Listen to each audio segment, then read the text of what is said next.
ബാർക്കോഴ കേസിലെ വിജിലൻസ് കോടതി ഉത്തരവിൽ അപ്പീൽ നൽകണമെന്ന വിജിലൻസ് ഡയറക്ടർക്കെതിരെയുള്ള കോടതി പരാമർശം നീക്കിക്കിട്ടണമെന്നാവശ്യപ്പെട്ടാണ് വിജിലൻസ് ഹൈക്കോടതിയെ സമീപിക്കുക. ഈ വിഷയമാണ് ഇന്ന് ന്യൂസ് ആൻഡ് വ്യൂസ് ചർച്ച ചെയ്യുന്നത്. ചർച്ചയിൽ പങ്കെടുക്കുന്നത് PC George, T Siddique, Antony Raju, PS Sreedharan Pillai, Fakhruddin Ali എന്നിവർ. ശ്രീ ആന്റണി രാജു, അപ്പീൽ പോകും എന്നാണ് ഇന്ന് വരെ പറഞ്ഞുകൊണ്ടിരുന്നത്. ഇന്നലെയൊക്കെ വലിയ ചർച്ച അതിന്മേലായിരുന്നു. അപ്പീൽ പോകാനുള്ള നിയമപരമായ എല്ലാ അവകാശവും ഉണ്ട്, നിയമപരമായുള്ള ആ വഴികളിലൂടെയൊക്കെ സഞ്ചരിക്കും എന്നാണ് പറഞ്ഞത്. അപ്പീൽ പോയില്ലല്ലോ, എന്തുകൊണ്ട്? അല്ല, അപ്പീൽ പോകുമെന്നാരും പറഞ്ഞില്ലല്ലോ. ഞങ്ങൾ ഈ ജഡ്ജ്മെൻറ്റ് മുഴുവൻ പരിശോധിച്ച് അതിൻ്റെ നിയമവിദഗ്ധരുമായി ആലോചിച്ച് അതിന് അപ്പീൽ പോകാനുള്ള സാധ്യതയുണ്ടോ, അപ്പീൽ പോകേണ്ടതുണ്ടോ എന്ന് വിശദമായി പരിശോധിച്ചതിന് ശേഷം ഈ കാര്യത്തിൽ ഒരു തീരുമാനമെടുക്കുമെന്നാണ് പറഞ്ഞത്. അപ്പീൽ പോകും എന്ന ഒരു പ്രഖ്യാപനം, ഒരു പ്രസ്താവന, ഒരു തീരുമാനം ഞങ്ങളുടെ ഭാഗത്ത് ഇന്നലെ ഉണ്ടായിട്ടില്ല. അത് അപ്പീൽ പോകുമെന്ന് പറഞ്ഞു എന്ന് വ്യാഖ്യാനിക്കുന്നത് ശരിയുമല്ല.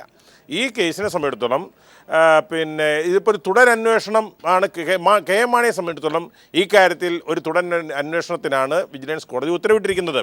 KM മാണി തന്നെ ഈ കാര്യത്തിൽ തുടരന്വേഷണത്തെ സ്വാഗതം ചെയ്തിരിക്കുകയാണ്. അതുകൊണ്ട് ഞങ്ങളെ സംബന്ധിച്ചിടത്തോളം ഈ കാര്യത്തിൽ തുടരന്വേഷണം സ്വാഗതം ചെയ്തിരിക്കുന്നു.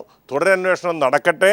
ഈ കാര്യത്തിൽ കുറ്റപത്രം സമർപ്പിക്കപ്പെട്ടിട്ടില്ല. ശ്രീ ആന്റണി രാജു, അപ്പീൽ പോകുന്നു എന്ന് പറഞ്ഞുകൊണ്ടിരുന്നത് താങ്കൾ തന്നെയാണ്. ഇന്നലത്തെ ചർച്ചയിൽ ഇവിടെ എൻ്റെ അടുത്ത് തന്നെയാണ് ശ്രീ ആന്റണി രാജു തന്നെയാണ് തർക്കിച്ചത് അപ്പീൽ പോകാനുള്ള അവകാശത്തെക്കുറിച്ച് പറഞ്ഞുകൊണ്ട്. ഇപ്പോൾ അപ്പീൽ പോകുന്നില്ല എന്ന് പറയുമ്പോൾ വേറെ ചില വാർത്തകൾ കൂടി കേൾക്കുന്നുണ്ടല്ലോ. ഇപ്പോൾ വിജിലൻസ് കോടതിയിലും KM മാണി നേരിട്ട് വക്കാലത്ത് പോയില്ല. അവിടെ ഹർജി അദ്ദേഹത്തിൻ്റെ പേരിൽ, അദ്ദേഹത്തിന് വേണ്ടി 11 ഹർജിക്കാരിൽ ഒരാൾ അദ്ദേഹത്തിന് വേണ്ടി പറഞ്ഞ ആളാണ്. അതുപോലെ ഇപ്പോൾ അപ്പീലിൻ്റെ കാര്യത്തിലും മറ്റൊരു ഔട്ട്സോഴ്സിംഗ് നടത്താൻ പോകുന്നു എന്നൊരു വാർത്തയാണ് ഇപ്പോൾ കേൾക്കുന്നത്. അല്ല, അതൊക്കെ നിങ്ങളുടെ വ്യാഖ്യാനങ്ങളാണ്. ഞങ്ങൾക്കൊരു പാർട്ടി എന്നുള്ള നിലയ്ക്ക് ഔദ്യോഗികമായ പാർട്ടിപരമായ മാത്രമേ സംസാരിക്കാൻ കഴിയുള്ളൂ. എവിടെ നിന്നെങ്കിലും കേൾക്കുന്ന ഏതെങ്കിലും വാർത്തയുടെ അടിസ്ഥാനത്തിൽ പ്രതികരിക്കേണ്ട കാര്യം ഞങ്ങൾക്കില്ല. കേരള കോൺഗ്രസ് പാർട്ടി ഇക്കാര്യത്തിൽ അപ്പീൽ പോകാൻ ഇതുവരെ തീരുമാനമെടുത്തിട്ടില്ല.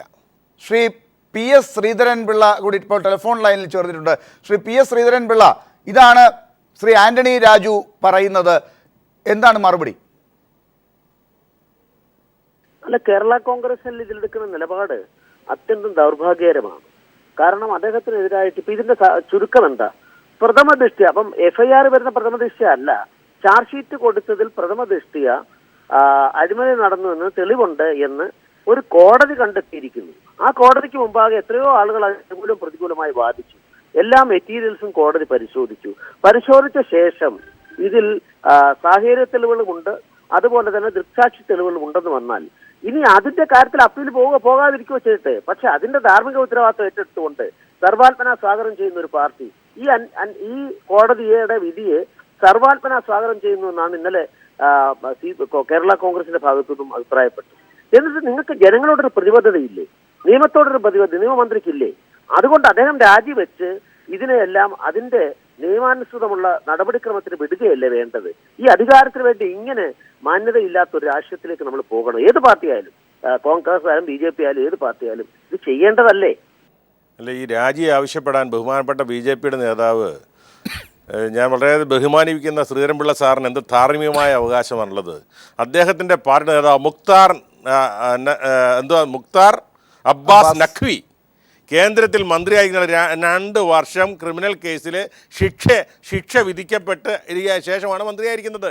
ആ പാർട്ടിയുടെ ആളുകളാണ് പറയുന്നത് കേരളത്തിലെ ഒരു കുറ്റപത്രം പോലും സമർപ്പിക്കപ്പെടാത്ത ഒരു കേസിൽ ഒരു FIRൽ മാത്രം പ്രതിയായി നിൽക്കുന്ന, ഒരു ഫൈനൽ റിപ്പോർട്ടിൽ പ്രതിയായി കുറ്റപത്രം സമർപ്പിക്കപ്പെടാത്ത ഒരാളെക്കുറിച്ച് രാജിവെക്കുന്നത് എന്ത് ധാർമ്മികമായ അവകാശമാണ്? നിയമപരമായി ഞാൻ ചോദിക്കട്ടെ ശ്രീധരൻപിള്ള സാറിനോട്, നിയമപരമായി KM മാണി രാജിവെക്കേണ്ട കാര്യമുണ്ടോ?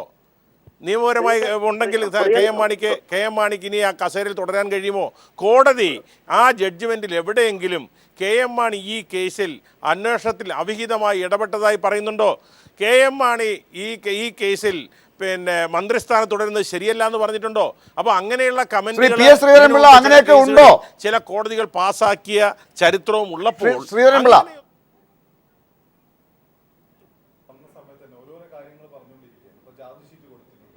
അല്ലെങ്കിൽ പ്രഥമ ദൃഷ്ട്യാ കേസുണ്ടോ എന്നിട്ട് നോക്കാന്നൊക്കെ. ഇപ്പോൾ അവസാനം കോടതി തന്നെ പ്രഥമ ദൃഷ്ട്യാ കേസ് ഉണ്ട് എന്ന് കണ്ടെത്തിയല്ലോ. അത് ക്ലിയർ കേസല്ലേ, ഇന്നത്തെ വിധിയിലെ പറയുന്നുണ്ടല്ലോ.